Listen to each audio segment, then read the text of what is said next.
Hello and welcome to Ula Tea Leaf Readings. My name is Lenor, and tonight I'm going to be reading your tea leaves. This is a horoscope for Leo. If Leo is your solar, lunar, ascendant / rising sign, then this is a message for you. All right, let's get started. And so, Leo, our card tonight is the Knight of Cups. And we're going to go ahead and see what these tea leaves are going to tell us.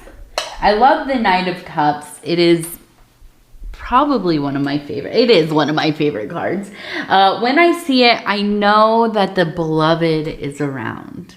I know that I am very in touch with the divine, with my guardian angel, with my interior beloved, my kin, that thing that is kind of the stream of consciousness that flows both upward and downward, connects me to that most high place. And so I see it and I think, oh yes, we're in a good position here. So let's see, Leo, let's take a look. All right, so if you have not subscribed yet, please think about doing that. You can hit that little bell. It'll let you know when the next readings are coming out. It is free to subscribe.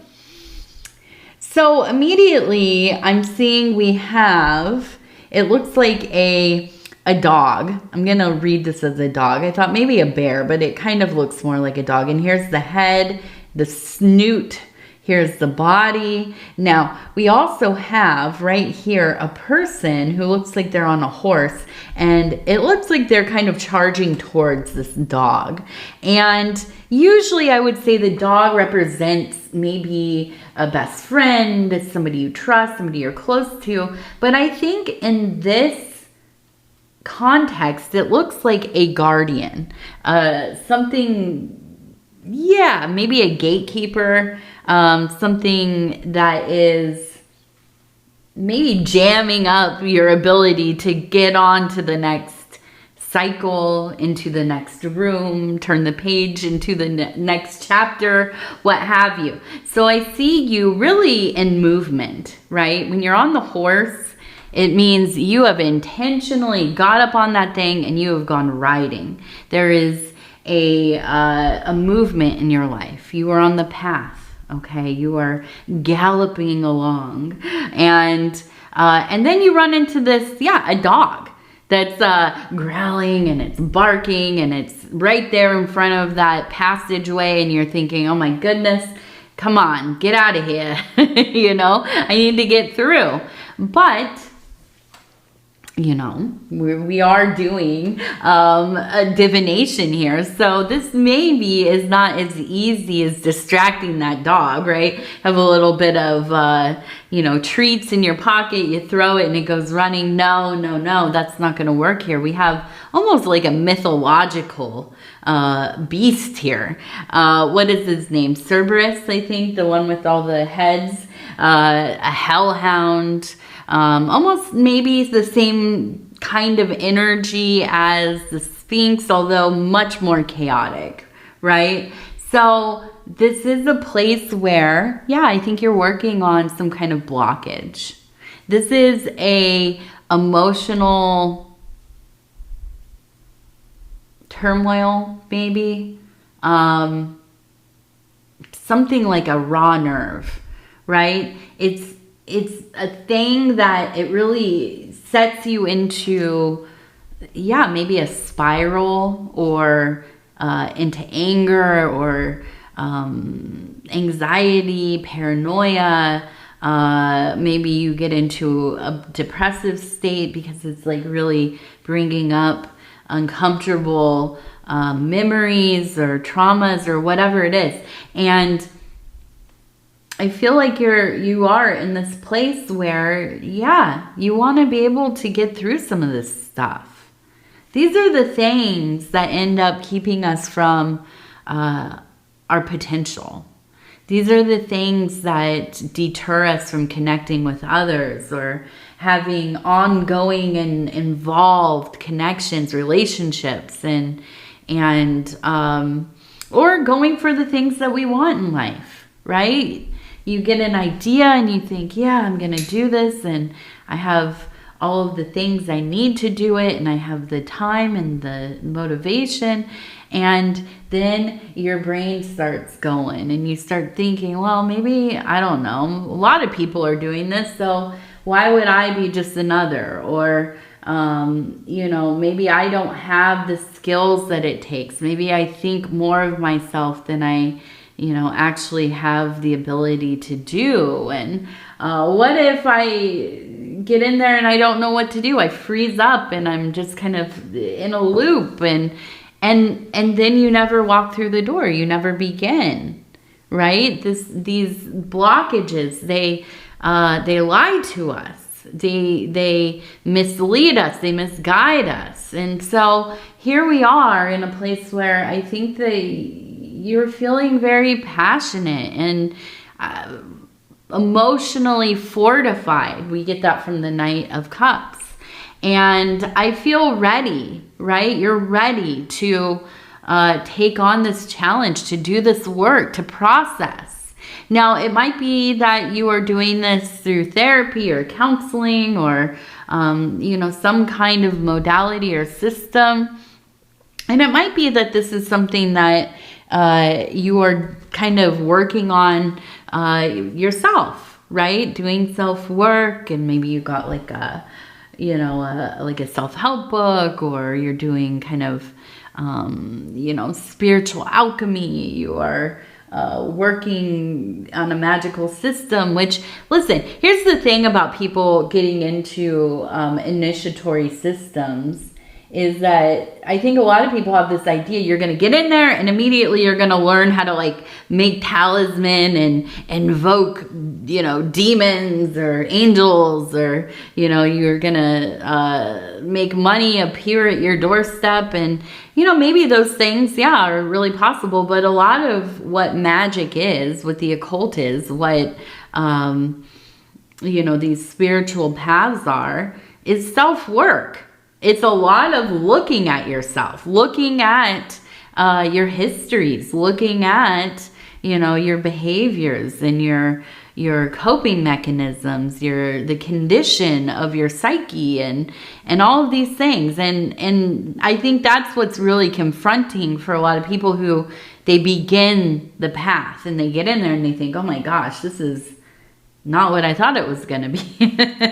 This is actually very trying. And not only that, you add the layer of it all being coded in particular, jargon. And that's difficult. You have to decode it, and then you have to decode yourself. And, I feel like you're not afraid to do that work. I feel like you are really actually quite devoted to this kind of self-archaeology. And let's go ahead. We're going to turn the bowl a little bit and see kind of if we can gain some clarity about this or anything else, really. Okay, so we have some groups of people here. And let's take a look. We have, it looks like 1, 2 right here. You can see even this person has their mouth wide open. And we have another person down here holding something up. And actually, maybe it's 2 people. One here, one here. Let's see. We have a person down here who is running or dancing. We have another person up here who looks like it reminds me of maybe like a satyr. There's like quite a fertility symbol here. A phallic symbol. And over here we have 2 people who look like they're embraced, and one is kind of dipping backwards. I almost imagine dancing. And so I'm looking at all of this, and it feels like a lot of passion and merriment and excitement and quarreling and and coming back together and sensuality and really a very fiery love affair. And that's really, this is what I'm reading here, is this, almost it feels youthful, right? Kind of the love that only young people can have. You know, you're in your early 20s, you're maybe 19 years old, you're at college, you fall in love, you have this volatile, beautiful, and passionate and maybe kind of all-consuming experience, right, with somebody, and it feels like the most important thing that'll ever happen in your life. And, you know, maybe it's sustainable and likely it's not.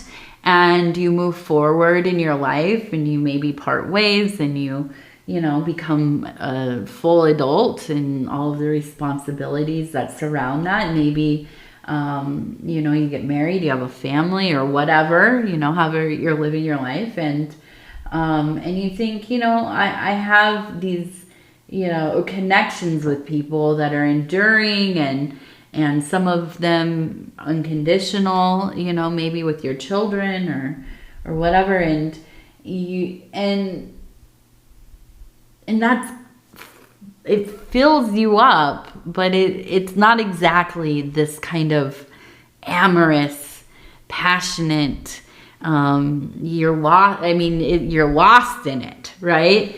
And you might feel like I'll never have that again, likely. Yeah, because I am older. I'm in my middle age. I'm, you know, getting into my golden years. I'm in retirement. I'm, you know, settled down. I don't want to date anymore. I don't want to, you know, and this might not be possible anyways. That's a lie. That's a lie. Because it is possible. And whatever the circumstances are that have shifted, I feel you just absolutely falling into this love place. Right down the rabbit hole, head first. With intention, right? I think this is intentional. I think that you want to be loved and you want to love and you want to lose yourself a little bit and you want to be connected in a way that feels all encompassing, that there's nothing beyond this moment, this you know, kind of haughty, messy and sometimes frustrating and terrible and loud and just, you know, you can pull your hair out and, you know, whatever, just this love that just, you sink into it, right?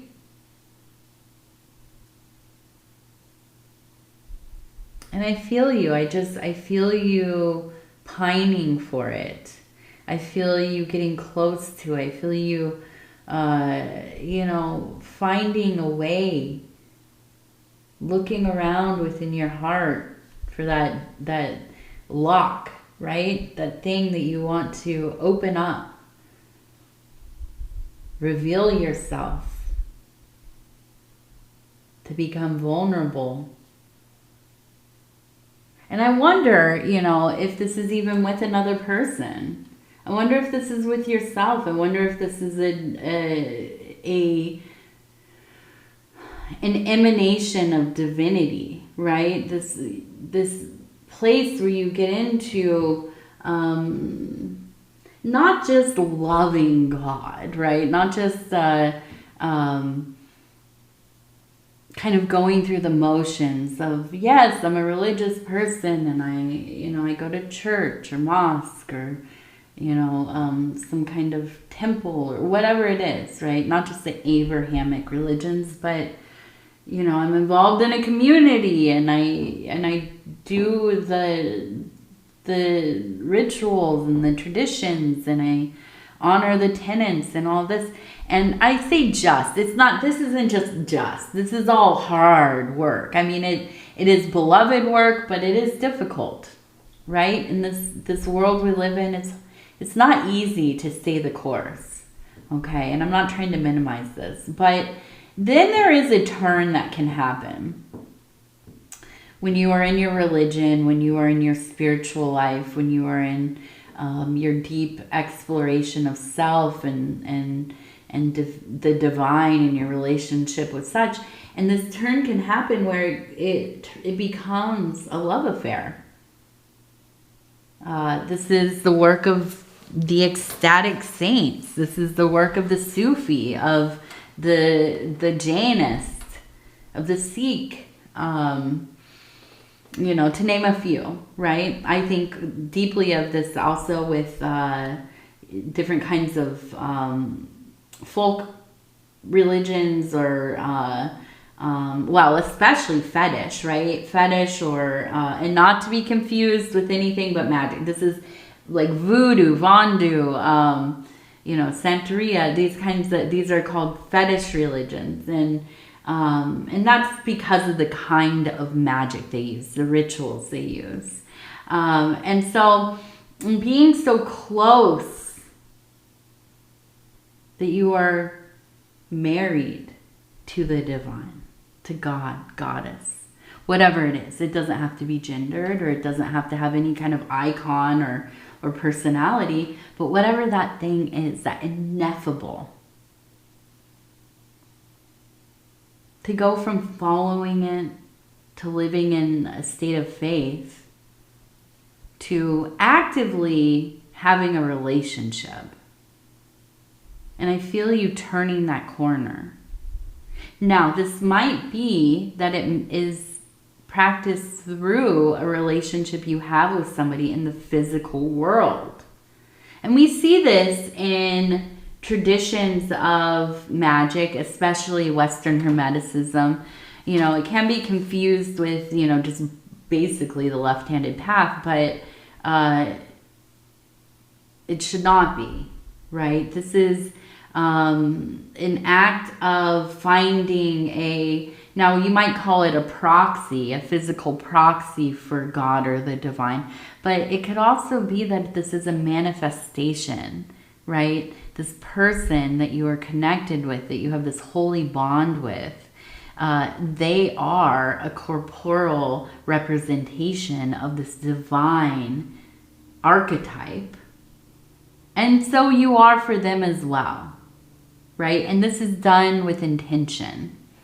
And it might be so formal in this way, or it could be something that, it's much less apparent than that. But there is a love, and there is a connection there that feels like it is giving you life. It is something that, if you could imagine just kind of being in a little sailboat on a lake, right? You're on a big lake, and the wind has died down and there's no movement. Everything is still. The water is just very still, and you're just kind of drifting. And it goes on like that, and it goes on like that, and it goes on like that. And you might start to feel a little bit stagnant. Like there is no movement or meaning to whatever you're doing, right? Well, this is very much the opposite. This is, the winds are blowing, the sail is full. You're quickening. There's a quickening happening. Now, let me go ahead. I want to do 3 cards from the Oracle of the Radiant Sun here. And I just I want to see, maybe it will give us a little bit of clarity about, who this is, what this looks like, where it will lead to, whatever. Well, let's just see. I'm going to flip through. We're going to stop where it feels right. I'm going to do 1, detachment. Look at this. Look at this. Stop, right? Look. What do we see? The little sailboat. Well, it's a ship with a sail, but still. Look at that. Perfect timing. Okay, now we're going to stop here. I'm going to do this one. Resourcefulness and assertion. Okay. So that's perfect. I love when it all lines up. I love it. Now we also have the numbers 11, 4, and 1. Okay. So it does feel like it's coming from a place where maybe you have felt kind of detached, kind of lost at sea, right? Really in your head, ruminating, not just contemplating, ruminating, okay? And this can feel so like it just disables you from doing anything. You just are locked into this place. You maybe even feel physically rigid, right? Like it's hard to kind of stretch out. Like everything is just locked up. Like it's a very cold morning. Now, if you're a little bit older, like I am, I'm fully in that age where I'm starting to feel the cold coming. I'm starting to feel the rain coming in my knees, in my right hip, you know, even in my fingers sometimes. And you just get so locked up. It's hard. It feels like, you know, if you move too quickly, you might crumble a little bit. And I feel like that's kind of how you've been feeling. You know, maybe it's physical, maybe it's more of an emotional or a mental place that you're in. But I feel like it's, you know, there's really this little fire inside. And it starts to grow and it starts to grow. And then, yeah, it's almost kind of like, okay, now I have to bust out of this shell because I'm tired of being stuck in this. It feels like a fixed state, right? It's not, but it feels like. And so as you are kind of coming out of that, really with such great vigor and force, and that's what it feels like. And I feel like this is that assertion, really putting a lot of energy into getting this dang thing going. It's like back in the day, right? If you've ever had a vehicle where you couldn't get it started, right? Or you've run out of gas, that's the other thing. And you have you and your friend, your passenger, get out and you push the dang thing until somebody, whoever is, you know, can turn it on and get the car going, right? Yeah, so it's kind of that feeling of pushing, hoping that it'll catch and it'll start going, right? And it's just, I feel like this is like a big hurrah for you. And I feel like there is the resourcefulness, I think, comes from really not maybe exactly the conscious part of your brain, but more that kind of survival, the unconscious, really kind of engaging that survival mechanism to get you going so that you can really kind of fuel yourself into this great and passionate state. Because let's face it, Leo, when you're in love, when you're in passion, when you are intrigued with something, when you are obsessed with something, that is where you are in your sweet spot. I feel like everything else flows in your life when you are in this raging fire of passion. And so I feel like these parts of yourself are really kind of, you know, urging the more conscious and forward thinking part of your brain, part of your psyche, to get going, to get it going. And it's a big push for it. And I see it really happening because we have so much of this connection here. so much. It feels just like all of the hours of the day, all of the conversation, and as the sun comes up and goes down, being entangled with somebody, with something that feels like it is elevating you into a higher place of being, okay? And that feels lovely. And I'm a little bit jealous. All right, so let's take a look. We have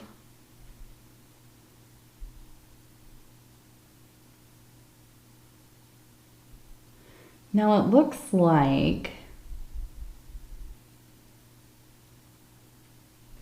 we have a fire up here. You can see the smoke. We have an empty chair with a candle of illumination. We also have a little heart.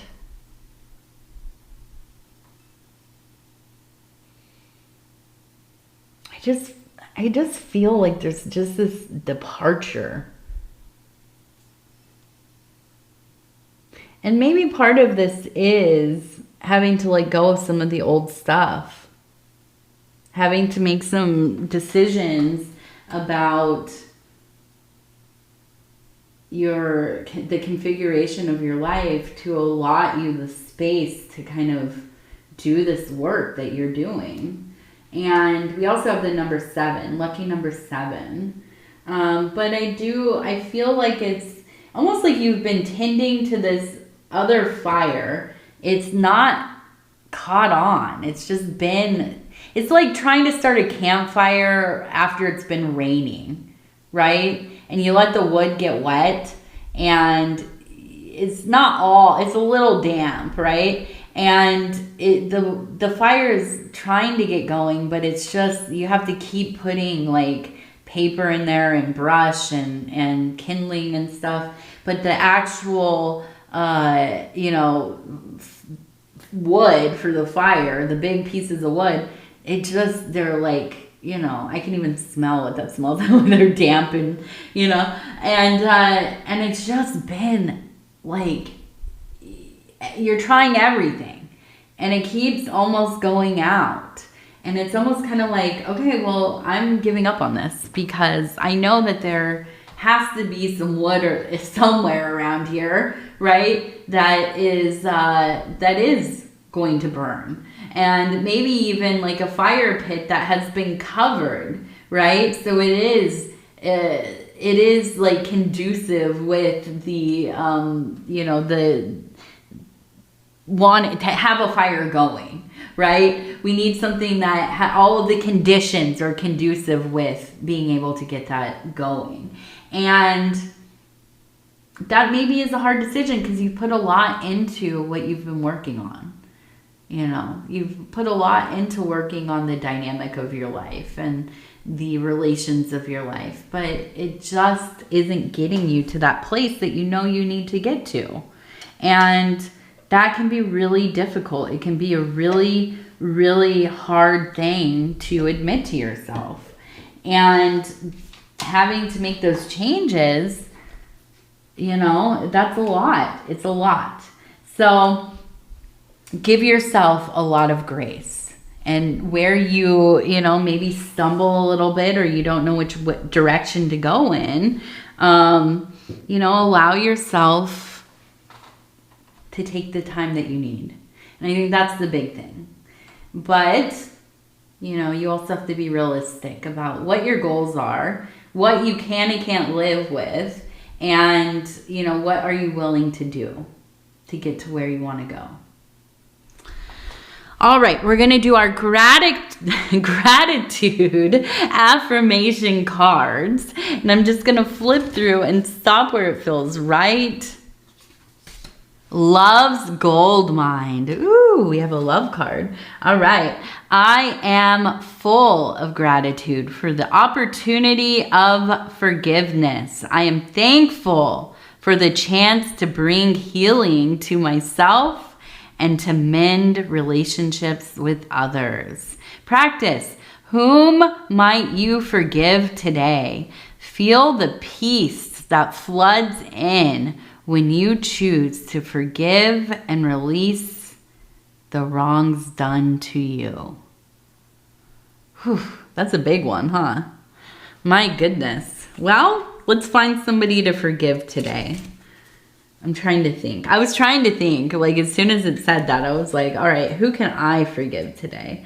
I don't really know that I have anybody to forgive because, you know, I'm in recovery for substance abuse, and I have been for almost 10 years now. I just got my 8 years, so I'm rounding up like I do with my age, right? I've been saying I'm 40 for the last 5 years. I can't even remember how old I am usually. But yeah, so for me, and I just want to share this because I do relate to these cards as well.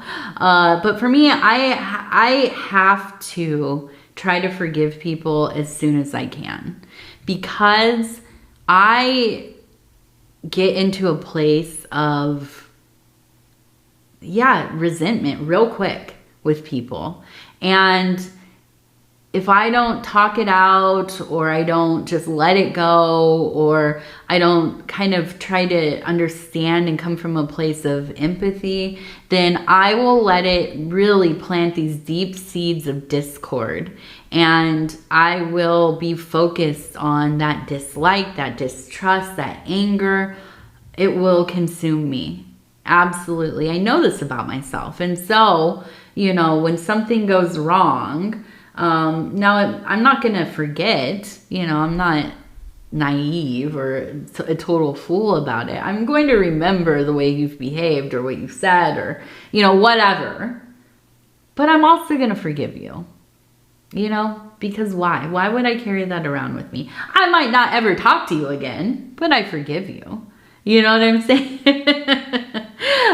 So it is. I think it's a good practice. And if you can think of somebody and you can start working towards that forgiveness, it's worth it, you know. And some of them are ongoing. Some of them take years, you know. And sometimes you vacillate between, you know, being angry and resentful and having, you know, kind of just this deep well of what, you know, feeling towards somebody, and then you forgive them, but you know, sometimes it comes back up. I have this, my biological parents, they passed away when I was 11 and 12 years old, and there were a lot of issues in my household growing up, and you know, caused a lot of trauma, and you know, even I have CPTSD, among other things, because of the ongoing neglect and abuse and stuff. But, you know, I've had to make it my life's work to forgive. And then having a child, my own child, and raising her, it really brought up the resentment, like tenfold for me, because I thought, how could you have treated myself and my siblings the way that you did when I have a child and I see what it is to love my child and to honor my child and to, you know, I would do anything for her. And now I'm not saying I'm a perfect parent. You know, obviously I'm not. None of us are. But, you know, it brought up a lot of like pain for me. Like, why couldn't you just do this for me the way that, you know, I have for my child? I'm going to cry. But I've had to work. I've had to continue to work and think, you know, I have to forgive. I have to continue to forgive. It's like you know, I have to like pull forgiveness out of every pocket that I have and try to swallow it quickly before, you know, I spiral into the anger. And, you know, I think that so often we look at this capacity to forgive and to forgive as a sign of weakness, and it is not. It is not. It takes so much of us to forgive. And so to even begin that journey, you know, is an act of bravery. And may you find a place in your life, you know, where you don't have anybody to forgive any longer, right? I don't know, maybe that's a little piece of freedom. So anyways, Leo, I'm going to tell you I love you because I do. You know I do. And I thank you so much for spending this time with me. It is always such an honor to be able to bring these messages to you. And if you would be so kind as to like the video, it really does help the channel. And if you have not subscribed yet, please think about doing that. You can hit that little bell. It'll let you know when the next readings are coming out. It is free to subscribe. And if you'd like to leave a comment, I would love to hear from you. Absolutely do it.